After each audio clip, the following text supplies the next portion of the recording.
Bienvenidos amigos a este nuevo episodio de mi serie en YouTube. En esta oportunidad quiero hacerles algunos comentarios que creo relevantes en relación con la enfermedad COVID-19 o la infección por coronavirus. Como todos ustedes saben, ha habido una progresiva disminución en los casos en aquellas ciudades que ya han pasado por el pico de infecciones y afortunadamente ha bajado también en forma consistente la mortalidad en esas ciudades. Sin embargo, aquellas ciudades que no habían sido todavía expuestas al virus y que estaban en cierta forma no cumpliendo rigurosamente la cuarentena, esta apertura prematura ha creado pues el marco para un resurgimiento del número de casos y un resurgimiento en el número de pacientes hospitalizados. Habrá que esperar unas cuantas semanas para ver el impacto de esta segunda ola de crecimiento en algunas ciudades, sobre todo en el interior de los Estados Unidos, en estados como Texas, Luisiana, Arizona, New México, etcétera, Florida también. Y veremos entonces qué ha pasado en ese sentido, en que si este número de casos nuevos, producto no solamente de las infecciones, sino de una mejor capacidad de identificar a estos pacientes por la vía de las pruebas, se traduce también en pacientes hospitalizados y con complicaciones.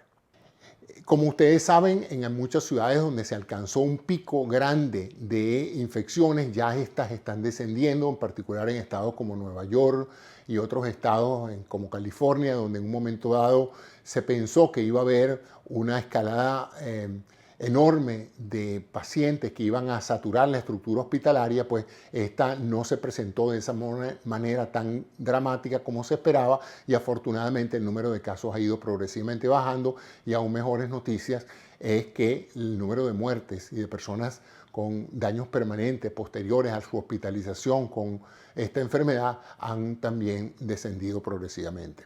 No obstante, en otros estados donde se han liberado prematuramente las restricciones al distanciamiento social, se está observando una nueva escalada en el número de casos. Es importante entender que esta enfermedad claramente está ahora más definida que se contagia, es por un contacto bastante directo y bastante duradero con alguien que está infectado. No es una cosa tan frecuente que una persona se infecte por tocar una superficie o por estar en una zona donde haya habido alguna persona con el COVID-19 antes. Es decir, la posibilidad de contagio, de que la carga viral sea significativa como para infectarse, producto de que uno tocó una u otra superficie, no es tan probable como se pensó originalmente. Lo que sí está como bastante establecido es que las personas que se infectan son aquellas que han estado en contacto con otras personas cercanas, es decir, que han podido hablar, comunicarse o recibir una carga viral producto de un estornudo, de la misma proyección de la voz o de la tos. Entonces eso es interesante porque eso refuerza la necesidad de usar el tapaboca para reducir la posibilidad de infectar a otros proyectando esto. Vamos a hablar ahora de lo que sabemos del tratamiento. Hay tres líneas de tratamiento. El tratamiento sintomático, que es el que se da en los hospitales cuando los pacientes llegan y está fundamentalmente dirigido a controlar el proceso inflamatorio e infeccioso, a tratar de mejorar la oxigenación del paciente. Todos estos pacientes que van al hospital con COVID-19 ingresan por dificultad respiratoria y fiebre. Ese es el signo, digamos, más significativo en ese momento. Si usted incluso da positivo al coronavirus, pero no tiene esa sintomatología de dificultad respiratoria, lo más probable es que lo vuelvan a enviar a su casa y le exijan que mantenga una cuarentena estricta. Pero si usted ya viene con problemas respiratorios, se produce un triaje, es decir, una decisión que se toma de ponerlo en el hospital para darle un monitoreo leve, que es un monitoreo leve, que lo ven frecuentemente las enfermeras, toman sus signos vitales, etcétera, y establecen su oxigenación.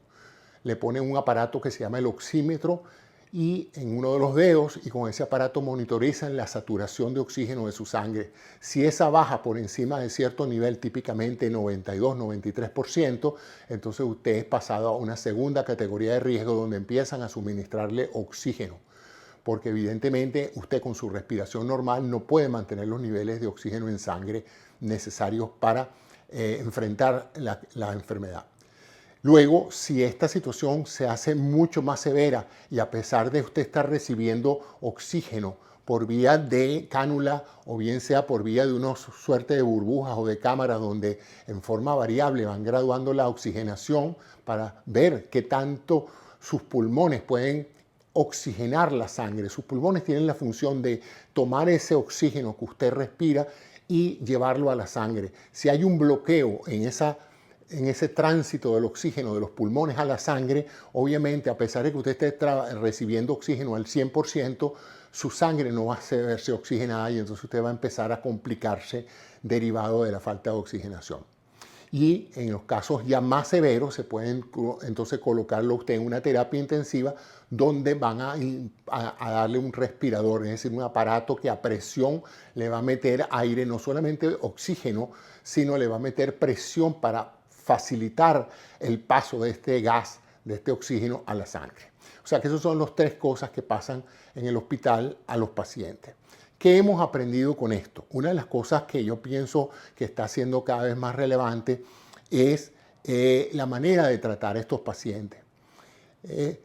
Tradicionalmente las infecciones virales nunca se han tratado con antibióticos, pero en este caso se utilizan combinaciones de antibióticos con retrovirales para prevenir complicaciones con agentes infecciosos que empeoran en todo caso la vida del paciente. Más aún, investigaciones que se están desarrollando desde hace 2 o 3 meses han demostrado que esta enfermedad no es nada más una neumonía o una inflamación de las células del pulmón, sino que también se produce un proceso vascular, una suerte de vasculitis, porque el virus ataca el sistema de control del endotelio, afecta una serie de receptores tanto en las células pulmonares como en los vasos sanguíneos que llevan al pulmón y desata lo que se llama una tormenta de anticuerpos que actúa llegando al pulmón pretendiendo limitar el proceso de expansión viral, pero en ese proceso agravando la situación de inflamación, de congestión, de edema a nivel de la membrana que separa el oxígeno del pulmón hacia el oxígeno de la sangre. Vamos ahora a lo que sabemos en relación con los tratamientos. Se habló mucho de la cloroquina, el presidente la promovió en sus mensajes, se hicieron algunas pruebas, pero todo parece a estas alturas del juego concluir que la cloroquina no aporta significativamente ninguna ventaja en el tratamiento, ni preventivo para evitar que la enfermedad se complique, ni curativo para tratar a pacientes severamente afectados de esta enfermedad. Entonces la cloroquina, pues ya incluso la FDA la ha descalificado para efectos de uso en casos de COVID-19. Otra droga, un antiviral llamado Remdesivir, que fue también inicialmente visto con entusiasmo por haber reducido el número de días de hospitalización en pacientes severamente afectados, pareciera también no ser necesariamente el tratamiento más efectivo para esto. Ayuda en combinación con otros antibióticos, pero no parece ser tan relevante como pensaron originalmente. Se usa el plasma de personas que ya han pasado la enfermedad y este plasma tiene anticuerpos contra el coronavirus y se está usando debido a que este es un recurso escaso solamente en pacientes severamente graves por esta enfermedad.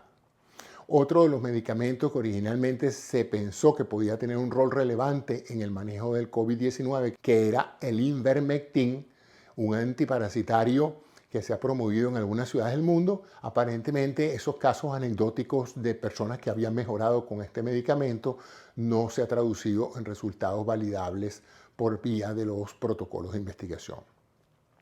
Hay empresas que están también promoviendo tratamientos con anticuerpos monoclonales. Estos son anticuerpos que se diseñan especialmente para atacar diferentes aspectos de la superficie del virus. Sin embargo, están todavía a nivel de etapa de experimentación y no hay aparentemente mayores noticias en este sentido. El proceso de vacunas está en pleno desarrollo.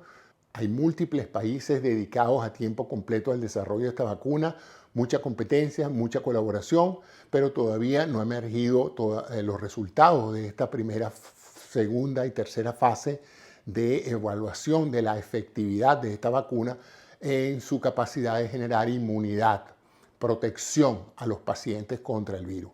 O sea que es poco probable que esté lista para distribución a finales de este año, pero se sigue trabajando y esperando los resultados de las poblaciones. Una droga que en días recientes ha mostrado, a raíz de un estudio inglés en la Universidad de Oxford, ha mostrado su eficacia en el manejo de esto, es una droga bastante conocida por nosotros, que es la dexametasona, el famoso Decadron, que siempre hemos usado en medicina en casos de procesos inflamatorios alérgicos. Se utiliza mucho este agente esteroideo. Este es un esteroide que se utiliza como un antiinflamatorio de respuesta rápida y es un medicamento ampliamente utilizado. Y ahora que lo están usando, en virtud de que se ha descubierto que este proceso de infección viral desarrolla un proceso inflamatorio vascular, una suerte de vasculitis, inflamación del endotelio que recubre el interior de los vasos y que ataca también las células pulmonares. Y este proceso inflamatorio aumenta la llegada de líquido al pulmón, lo encharca de una u otra manera e impide que este pulmón oxigene la sangre. Y evidentemente siempre se pensó que uno nunca debía usar en enfermedades virales donde uno necesita que el sistema inmunológico sea el que defienda contra el virus.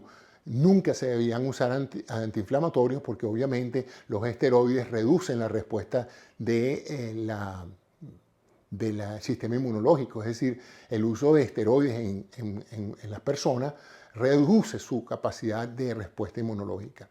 Pero en este caso, como parte de las complicaciones severas del COVID-19 es precisamente un proceso inflamatorio de tipo alérgico fuerte, severo, el uso de esteroides, en este caso de la dexametasona, está siendo muy efectivo en evitar las complicaciones y la muerte en aquellos pacientes graves que ya están a nivel de necesitar ventiladores.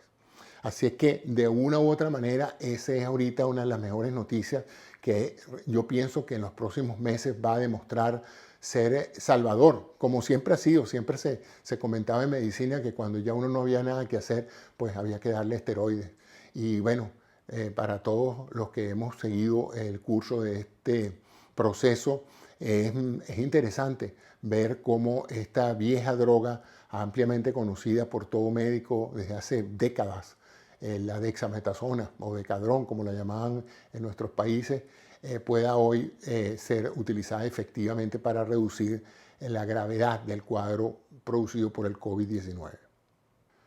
Otra de las preguntas que me hacen con frecuencia es si realmente es verdad que las personas con el grupo sanguíneo O están protegidas contra el coronavirus y las personas que tienen el grupo A pues son más vulnerables.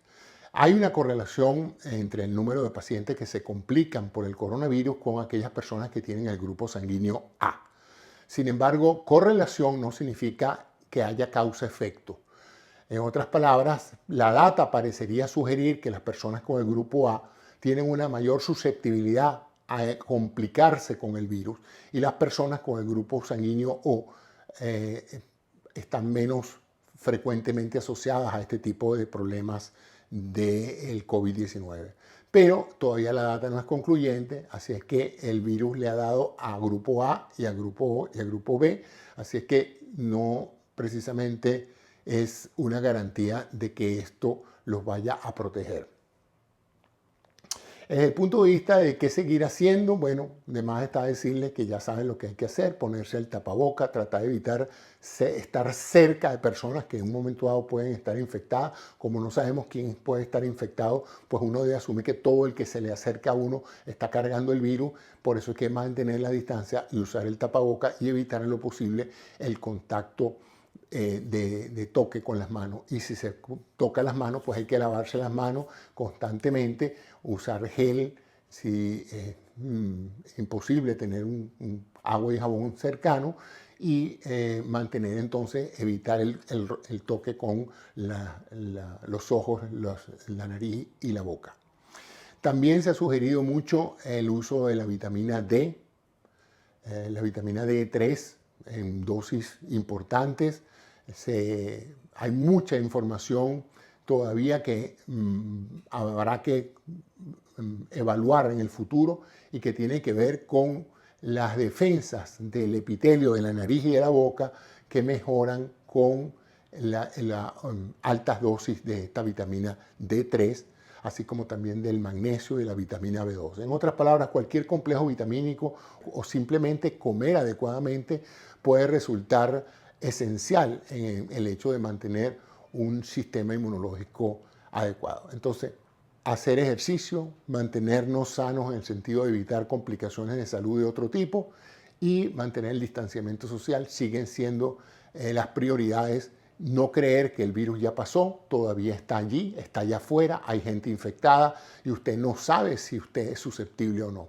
Habrá que esperar finalmente la llegada de la vacuna, pero también hay que ser optimistas porque ya los médicos en los hospitales que están lidiando con esto están mejor entrenados para manejar estos casos y saben ahora mejor lo que se llama la fisiopatología y la evolución natural de la enfermedad, lo cual les permite pues tratar a los pacientes en forma más efectiva. Entonces ese es mi comentario hoy en relación al COVID-19 y espero pues seguir llevándoles información en este sentido. Gracias por su atención.